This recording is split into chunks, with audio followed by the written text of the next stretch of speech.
હે everyone, welcome to my YouTube channel. અને આજે આપણે જોઈશું વોટ ઇઝ ફિગ્મા. કેમ બધા યુઝ કરતા હોય છે ફિગ્માને. ઘણી જગ્યાએ તમે સાંભળ્યું હશે કે આ ડિઝાઇન ફિગ્માની અંદર બનાવેલી છે, પેલી ડિઝાઇન ફિગ્માની અંદર બનાવેલી છે. તો ફિગ્માના એડવાન્ટેજ શું છે, કેમ બધા યુઝ કરતા હોય છે. તો એમાંથી ફર્સ્ટ ઓફ ઓલ આપણે વાત કરીશું ફિગ્મા.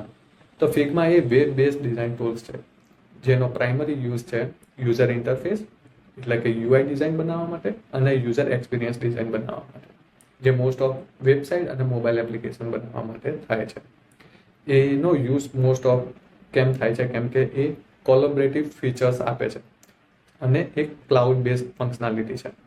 તો આ કોલેબરેટિવ ફીચર્સ અને ક્લાઉડ બેઝ ફંક્શનાલિટી શું છે, તો એ છે કે ક્લાઉડ બેઝ તમે કદાચ ગૂગલ સાથે તમે એ એકાઉન્ટને ઓપન કર્યું અને એ એકાઉન્ટ તમે વિન્ડોઝની અંદર યુઝ કરો છો, તો પછી ઇન ફ્યુચર્સમાં ભગવાન કરાના તમે પ્રગતિ કરો ને તમે મેક ઓએસની અંદર કામ કરો, તો એ તમે ગૂગલ એકાઉન્ટને મેક ઓએસની અંદર ક્રોમ બ્રાઉઝરની અંદર ઓપન કરીને એ ફાઇલને ત્યાં તમે જોઈ શકો છો. એટલા માટે એ ક્લાઉડ બેઝ કોલેબોરેશન કરે છે.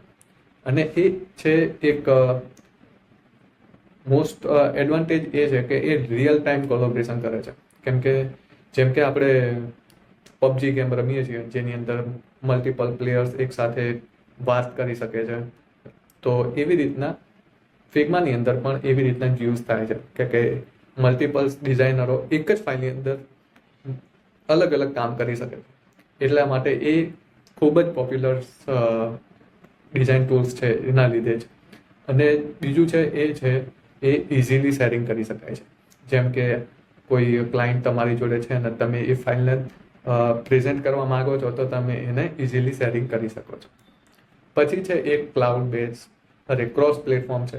કેમ કે એ એક તો વેબ બેઝ ટૂલ્સ છે, એટલે તમે કોઈ પણ પ્લેટફોર્મની અંદર ચાલુ કરશો તો પણ તમે એને ઇઝીલી એક્સેસ કરી શકશો. એ તો કોઈ પર્ટિક્યુલર સિસ્ટમ નથી જોતી કે આટલા જીબી રેમ જોશે, આટલા જીબી હાર્ડ ડિસ્ક જોશે કે એના માટે. તો એ તમે ઇઝીલી ક્રોસ પ્લેટફોર્મની અંદર એક્સેસિબિલિટી મળી શકે છે. પછી છે જે છે ઓટો લેઆઉટ અને રિસ્પોન્સિવ ડિઝાઇન. જેમ અત્યારે HTML CSS ની અંદરથી તમે રિસ્પોન્સિવ ડિઝાઇન બનાવો છો, એવી રીતના પણ ફિગ્માની અંદર રિસ્પોન્સિવ ડિઝાઇન બને છે. પછી છે પ્રોટોટાઇપિંગ ઇન્ટિગ્રેટ. પ્રોટોટાઇપિંગ ઇન્ટિગ્રેટ એટલે તમે એક પર્ટિક્યુલર કોઈ વેબસાઇટની અંદર મલ્ટિપલ પેજીસ બનાવો છો, તો તમે એની અંદર બટન તો મૂકવાના છો ઓબ્વિયસલી. તો એ બટનની અંદર તમે જે બટન ઉપર ક્લિક કરશો, એ બટન રીડાયરેક્ટ કયા પેજ ઉપર થશે, તો તમે એ પ્રોટોટાઇપિંગથી તમે બતાવી શકો છો. જેમ કે વ્યૂ મોર બટન છે, એનાથી તમે વ્યૂ મોરની ડિટેલ્સ તમે એ કયા પેજમાં જશે એ તમે એની અંદર ઇન્ટિગ્રેશન કરી શકો છો.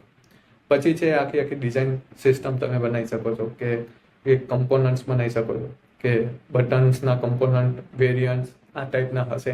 એના માટે એ સિસ્ટમ ડિઝાઇન સિસ્ટમનો યુઝ કરીને તમે એ પ્રોજેક્ટમાં યુઝ કરી શકો છો. પછી છે developer hand of. Developer hand of એટલે તમે તમારી આખી ડિઝાઇન તમે બનાવી દીધી છે, હવે ફાઇનલ પ્રોડક્શન માટે એ ડિઝાઇન જવા માટે ડેવલપર્સને આપવી પડશે. તો ડેવલપર્સ એ વખતે એ ફાઇલને CSS થી એ જ યુઝ કરી શકશે, કે એની અંદરથી ઇઝીલી ત્યાંથી CSS મળી શકશે, CSS કોડ. પછી એક બીજો ફાયદો છે એ છે પ્લગઇન્સ. ફિગ્માની અંદર ઘણા બધા પ્લગઇન્સ અવેલેબલ છે, જે એનાથી આપણું કામ 90% ઇઝીલી થઈ જાય છે. તો એ એક વસ્તુ સારી આપેલી છે. પછી છે વર્ઝન હિસ્ટ્રી.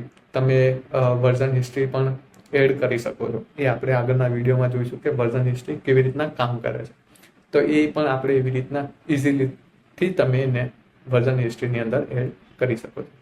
પછી ગ્રોઈંગ કમ્યુનિટી. ફિગ્માની અંદર કમ્યુનિટીનું કોઈ પાર નથી.